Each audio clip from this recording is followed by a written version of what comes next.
निष्ठा है वैष्णव धर्म की, एकादशी व्रत निष्ठा।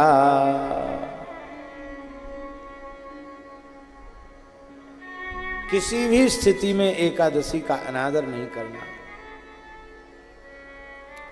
5 वर्ष से जिसकी कम आयु है उसको एकादशी का बंधन नहीं है।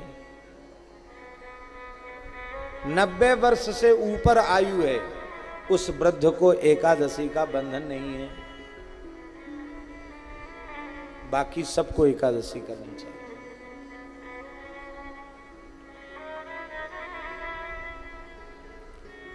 एकादशी को अन्न नहीं खाना चाहिए।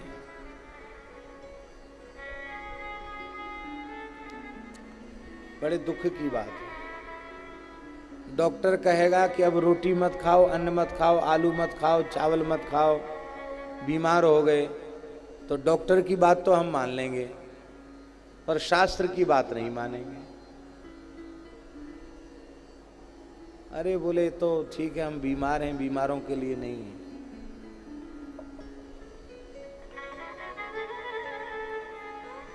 ये बहाना है। प्रतिज्ञा पूर्वक एकादशी का व्रत करना, निष्ठा पूर्वक एकादशी का व्रत। इनमें से एक निष्ठा भी हो तो भी कल्याण हो जाएगा, पर तीनों निष्ठाएं हों तब तो कहना ही क्या है। इसलिए वैष्णव धर्म की अनंत निष्ठाओं में 3 निष्ठा, नाम निष्ठा, तुलसी निष्ठा और एकादशी निष्ठा। एकादशी को अन्न नहीं खाना, अन्न देना नहीं।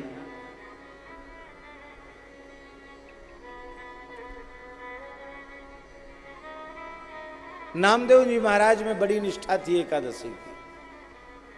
ठाकुर जी ने सोचा परीक्षा लें इनकी। ठाकुर जी एक वृद्ध ब्राह्मण के रूप में आए और नामदेव जी एकादशी को ही पधारे। ठाकुर जी पंढरपुर की बात है। लठिया टेकते हुए, एकदम श्वेत केस, श्वेत दाढ़ी, श्वेत मस्तक के केस, दुबले पतले गौरवर्ण के ब्राह्मण लठिया टेकते हुए आए और लठिया पटक के गिर गए नामदेव जी के घर में। नामदेव जी ने उठाया, अरे राम राम राम राम राम राम, क्या परेशानी हो गई? अरे महाराज, अरे बोले बड़ी जोर की भूख लग रही है, भोजन कराओ, मर जाऊंगा, अन्न नहीं मिला बहुत दिनों से। आपने कहा कोई बात नहीं, आज एकादशी है, फलाहार तो मिल जाएगा, अन्न तो नहीं मिलेगा। अरे बोले हम बूढ़े हैं, 90 बरस से ऊपर के ऊपर लागू नहीं होता नियम, हम तो 125 बरस के हैं, हमारे ऊपर काहे का नियम? बोले आप जानो, पर हमारा नियम है, हम एकादशी को किसी को अन्न नहीं देते। अरे बोले तो मैं मर जाऊंगा।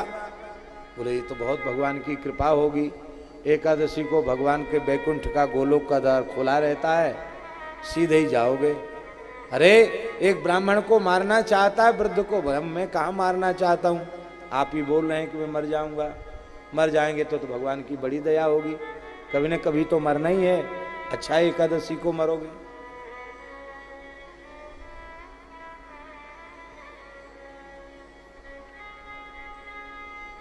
महाराज हठ न कीजिए, थोड़ा दूध पी लीजिए, दूध संपूर्ण आहार है, प्राण बच जाएंगे आपके।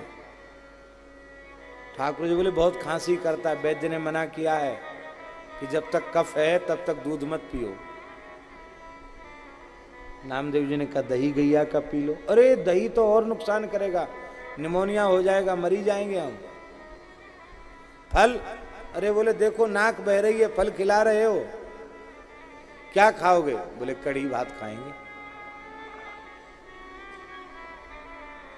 दाल भात खाएंगे। नामदेव बोले तो ये तो हम नहीं दे सकते आपको। तमाम लोग इकट्ठे हो गए टोला मोहल्ला के। अरे बोले पंडित जी चलो हमारे यहाँ पालो। बोले तुम्हारा पानी नहीं पिएंगे, इसी पर हत्या देंगे, इसी को हत्या देंगे हम। हाँ, हम कहीं नहीं जाएंगे। नामदेव जी पसीजे नहीं, भगवान तो परीक्षा लेने आए थे। अंत में ठाकुर जी लठिया टेक के थोड़े से खड़े हुए और फिर गिरे और बस हाथ पांव सीधे कर पधार गए। देखो भैया देखो देखो नाड़ी चले, अरे वो तो गए पधार गए, अरे राम राम राम राम। बड़े लंबे चौड़े तिलक लगाया, बड़ा भारी भगत बनता है। बताओ, एक बूढ़ा ब्राह्मण मर गया, ब्रह्म हत्या लगी इसको, सब धिक्कारने लगे नामदेव जी को। नामदेव जी कुछ नहीं बोले, ब्राह्मण के शरीर को रखकर कीर्तन करते रहे पूरे दिन पूरी रात। बोले अब क्या पूरे गांव ने बहिष्कार कर दिया। नामदेव जी ने कहा अपनी पत्नी से पुत्र से कि देखो, एकादशी तो हम छोड़ नहीं सकते थे, हम लोग, ब्राह्मण का शरीर इसी दिन पूरा होना था, भगवान का विधान ही ऐसा था, पर हम निमित्त बने ब्राह्मण के शरीर छूटने में, तो ब्रह्म हत्या तो लग गई। अब जिस शरीर को ब्रह्म हत्या लगी वो भगवान की सेवा के योग्य नहीं है। गौ हत्या लग जाए, ब्रह्म हत्या लग जाए, तो जब तक उसका प्रायश्चित न करे तब तक भगवान की सेवा नहीं कर सकता। तो हम प्रायश्चित करेंगे। क्या प्रायश्चित करेंगे? बोले जीवित ही अग्नि में जल जाएंगे, यही प्रायश्चित।